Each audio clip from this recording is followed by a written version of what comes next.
Berhenti scroll sebentar, karena ini bisa jadi keputusan mobil mewah paling penting yang kamu buat tahun ini.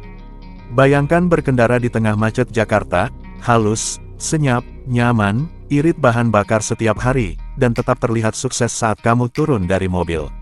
Ini bukan mobil listrik penuh yang masih bikin ragu, dan bukan sedan bensin lama yang boros. Inilah Mercedes-Benz E-Class 2026, dan hari ini saya akan jelaskan kenapa mobil ini sangat masuk akal untuk Indonesia, baik kamu yang tinggal di sini maupun orang Indonesia di luar negeri yang sedang merencanakan upgrade mobil. Kita mulai dari harga, karena ini yang paling sering ditanyakan. Di Indonesia, Mercedes-Benz E-Class 2026 diperkirakan mulai dari sekitar 1,45 miliar rupiah untuk varian standar, dan bisa mendekati 1,7 miliar rupiah untuk varian lebih tinggi tergantung pajak dan opsi.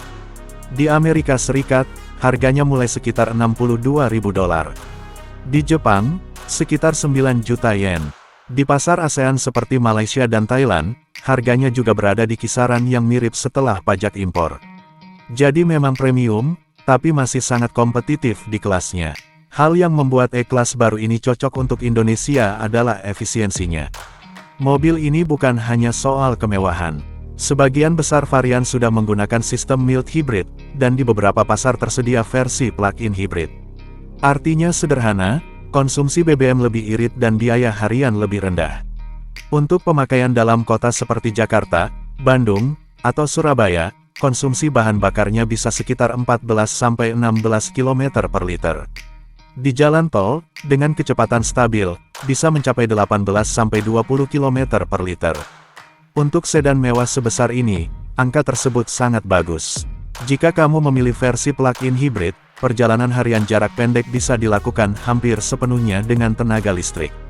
Ini berarti penghematan BBM yang besar jika kamu bisa mengisi daya di rumah. Lebih jarang ke SPBU, biaya bulanan lebih ringan.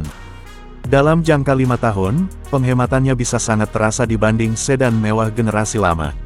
Soal biaya perawatan, Mercedes sudah jauh lebih baik di Indonesia. Interval servis lebih panjang dan ketersediaan suku cadang juga semakin baik. Bengkel resmi tersedia di kota-kota besar, dan parts umum relatif mudah didapat. Biaya perawatan memang lebih mahal dari Toyota, tapi masih wajar untuk mobil mewah asal Jerman.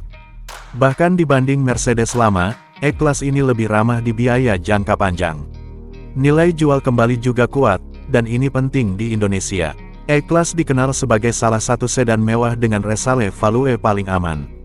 Setelah 5 tahun, nilainya masih bagus, apalagi jika dirawat di bengkel resmi. Teknologi hibrid juga membantu karena pembeli mobil bekas sekarang makin peduli soal efisiensi. Sekarang soal performa, tapi kita jelaskan dengan bahasa sederhana.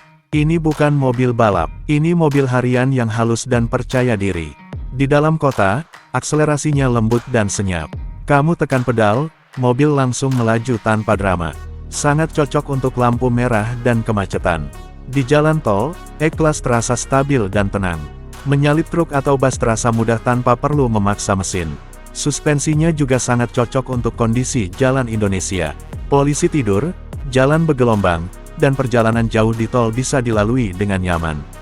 Bantingannya empuk tapi tetap stabil, pas untuk pemakaian sehari-hari.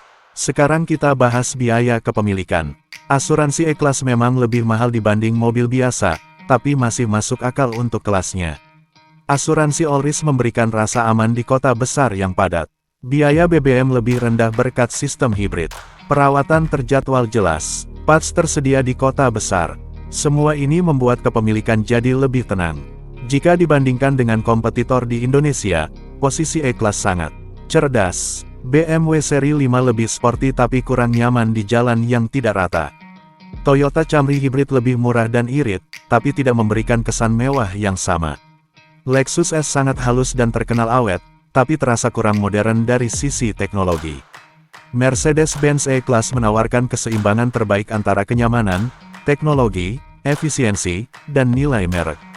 Masuk ke dalam kabin, rasa mewah langsung terasa. Layar besar, tampilan jelas, kontrol mudah, dan peredaman suara sangat baik. Di tengah macet, kabin terasa tenang. Untuk perjalanan jauh, mobil ini terasa rileks. Ini sangat penting untuk kondisi berkendara di Indonesia.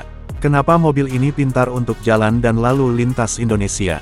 Pertama, irit bahan bakar membantu menghadapi harga BBM. Kedua, teknologi hibrid sangat cocok untuk kondisi macet. Ketiga, kenyamanan membuat kamu tidak cepat lelah. Keempat, nilai jual kembali menjaga uang kamu. Dan terakhir, merek Mercedes-Benz masih punya citra kuat dan dipercaya di Indonesia. Ini adalah mobil untuk profesional, pengusaha, keluarga, dan siapapun yang ingin kenyamanan premium tanpa harus langsung beralih ke mobil listrik penuh. Modern tapi aman, canggih tapi tetap familiar, mewah tapi tetap praktis. Jadi, kalau kamu sedang mempertimbangkan sedan mewah di tahun 2026 dan ingin mobil yang benar-benar cocok dengan kehidupan di Indonesia, Mercedes-Benz E-Class wajib masuk daftar kamu. Kalau review ini bermanfaat, jangan lupa tekan tombol like, subscribe channel ini, dan aktifkan notifikasi. Akan ada banyak review mobil jujur lainnya untuk pasar Indonesia dan pembeli luar negeri. Jangan sampai ketinggalan.